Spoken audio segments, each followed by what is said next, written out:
to another edition of Coach's Corner brought to you by Fats Cafe. I'm your host, Caitlin Gristillo, and joining me today from the men's basketball team is Coach Vanderslice. Thank you for joining us today, Coach. Thank you for having me. First of all, congratulations on your team's recent 3-game winning streak. Thank you. So what do you think has been the biggest difference attaining all those wins as of late? I think a couple things come to mind, confidence and poise more than anything. You know, I think we just needed that one breakout game to where we put everything together and actually get a W on the board to give the guys a level of confidence that what we're doing actually does work. And when we won that first game against Young Harris, we built a little bit of momentum and we carried over into 2 more wins after that. So I would say confidence and poise are probably the 2 biggest attributes to us winning those games. Okay.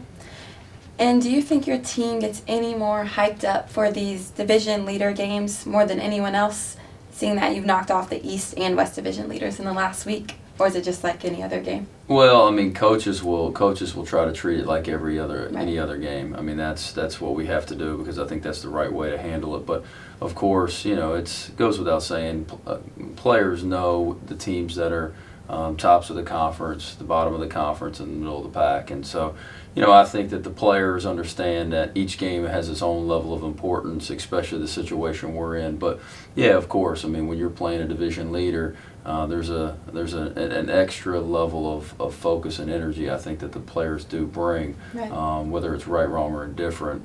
From a coaching standpoint, that is something we understand that players bring to right. the table. I think it's natural to kind of bring a little chip on your shoulder Yeah, to try to absolutely. knock them off. So this week you face Clayton State before traveling to Augusta. Can you give us some insight on each of those teams? Well, Clayton State is a team that's middle of the pack in their division. This is the first time that we've played them all year, so this isn't a second go around. It's not like we're able to make adjustments or figure out what we need to tinker based off the first game. So this is the latter part of the second half of the year. So we're coming against a team that is really trying to battle for that fourth place slot in the conference tournament on their division, and we're trying to stay alive to make it happen on our side as well. Okay. So I think that it is a very important game for both of us because we're trying to continue to keep our hopes alive for the conference tournament. And Clayton State has athletes from the guard spot, from the big spot. They play about 5 or 6 players, 30 to 35 minutes a game. Very similar to us in a lot of respects. So that's going to be a tough game. Then we go to Augusta, and I think that game speaks for itself, being a rival. Haven't been able to watch too many game films on Augusta at this point just because we're putting so much focus into Clayton. But, I mean, they have one of the best players in the country out of Keyshawn Sherrill. And he's averaging 23, 24 points a game, and he's going to be somebody that we're going to have to put a lot of energy and focus in. I think you are in good standings when you have Tavares, KB, AB all on your side too, though, going Those up guys against are helping. Yep, absolutely. a better 5-on-1 situation. So earlier this week, Tavares Sledge was named PBC Player of the Week. What kind of impact has he had in your team's wins lately? Oh, he's been huge. I mean, Tavares brings a presence in the paint on the defensive end. He's 6'8", 6'9", brings a level of aggressiveness, toughness that we just needed an extra added punch down low into the paint. Offensively, he brings a high level of versatility. He can finish around the rim because of his length, but he also has a great jump shot. He's averaging about 37% from the three-point line. So he extends defenses and opens up driving angles and opportunities for a lot of other players. Before, when our 2 main options were primarily Keith or Aubrey, teams were able to collapse in the post and extend on Keith, and now Tavares is able to extend that one extra option to open up more driving angles for both. And I feel like he brings that heart and passion that He you does. just can't coach. He brings an It's edge. fun. He brings an edge. It's fun to watch.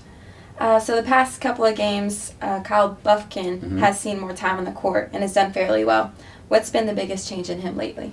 Well, Kyle had an opportunity to play against UNC Pembroke because we got in foul trouble with Tavares and Aubrey. And he was able to take advantage of those opportunities. He came in, played I think 13 minutes, and had about 4 blocks and 7 rebounds. And that's what we try to instill in the players, that hey, every game might not be your game, but when you have the opportunity, take advantage of it. And that's what Kyle did against UNC Pembroke. We went into the game thinking that Kyle's going to have another opportunity because he took advantage of the UNCP game, and that's exactly what he did. He got 20 minutes. Now the guys did get in foul trouble again, but he was gonna have the opportunity to play. And he scored I think 9 points and had 4 blocks again. So Kyle is a 6'10" post player that, especially in a 2-3 zone, brings a level of length and size that not too many teams can put in the middle of a zone. Definitely. So we're happy that he's starting to come along. Definitely makes you think twice about driving. Yeah. So. Especially with all those big boys. Exactly. Hero Sports is currently writing an article on the top players in the PBC, and Aubrey Butler is in that discussion. What does he bring to the team that makes him so good? Well, I just think that on both ends of the court, he brings a level of intimidation, I guess I should say.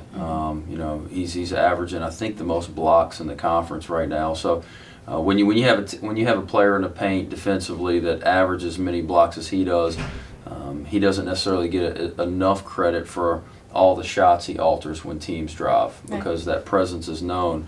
If a team decides to drive and Aubrey comes over on the help side, he might not block a shot, but he alters decisions. Mm-hmm. And so driving angles become a little bit tighter when AB's in the middle. So his presence, intimidation in the paint defensively carries a lot of weight. But even on the offensive end, when he brings his focus to the game, when he brings what he knows he can do offensively, which is finish around the bucket, layups, contested shots, hooks, dunks, all of it. Alley-oop action. The alley-oop actions from Javon. Yeah, then that is also another level of intimidation offensively. But I think that is an honor that is well deserved for him. Absolutely.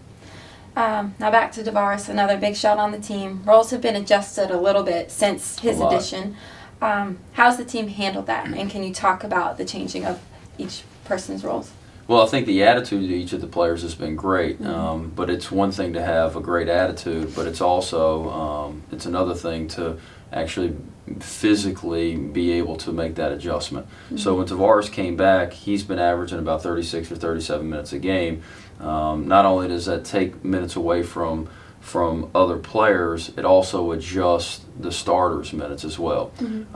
It's got its pros and its cons. It gives more breathing room for some of the starters, but it also, when he comes on the floor, he becomes now a go-to option in a lot of situations, whereas players that were having to take more contested shots are now having to wait a little bit more patiently within the flow of our offense to take more open shots. And so roles have been adjusted. And it took about 3 or 4 games for the guys to start figuring out that flow and that level of continuity. But now that they are, I start seeing everybody starting to work a little bit more cohesively and come together. It's definitely clicking the last 3, so hopefully it continues. Yep. Now heading into Clayton State tonight, you have 5 regular season games remaining and are 3 games back of 4th place in the East. How closely are you watching the scores around you, or do you just go out there and play like it's any other game? Well, I think it'd be ignorant of a coach to say that he's not he doesn't have a level of understanding of what's going on. So of course we understand which teams are playing well, which teams have a 3-game lead on us. But it's also important for us not to look past what's the most important, which is the game ahead of us. Because if you get wrapped up into the future, you forget about the present. Definitely. And so right now Clayton State is the only thing that we've been preaching to our players to think about. Because you can't think about Augusta, you can't think about Francis Marion, you've got to think about the most important roadblock, which is ahead of us, which is Clayton State, and that's our biggest focus. Yes, sir. And you've been here almost a full season now. What has been the most fulfilling aspect of the job up to this point? Relationships. It's been a transition that has its set of challenges. Anytime you come into a program for the first time, you got to expect challenges. But the one thing that's great about coaching is building relationships, and everybody on the team has been great. We've had a lot of adversity, especially in the beginning of the year. I think our win-loss record has shown that. But the biggest ingredient that fights adversity is character. And when you have high character, you're fun to be around. And so I'm fortunate to have some great kids on the team. That's awesome. All right, Coach, now we're going to put the focus on you solely and do a little quick fire round with you. So just whatever comes to mind. All right, I gotta sit up straight for this. All right, first of all, Steph Curry or LeBron? Steph Curry. Okay. Kobe or MJ? MJ. All right. Would you rather score or have an assist? Score. Okay. North or South, now that you've been exposed to both? The South. Nice. Good. South. What's another favorite sport of yours? Baseball. I played baseball at the beginning of my high school career and enjoyed every minute of it. Play and to watch? You pick baseball? Yes. Because we know basketball is Yes. first. So. Baseball comes in second. Okay. Yep. Football fan at all? I like to watch it, but I don't have a favorite. Okay. Yeah. Favorite NBA team? Favorite NBA team right now, Golden State. Okay. There you go, Steph. Favorite coach in NBA?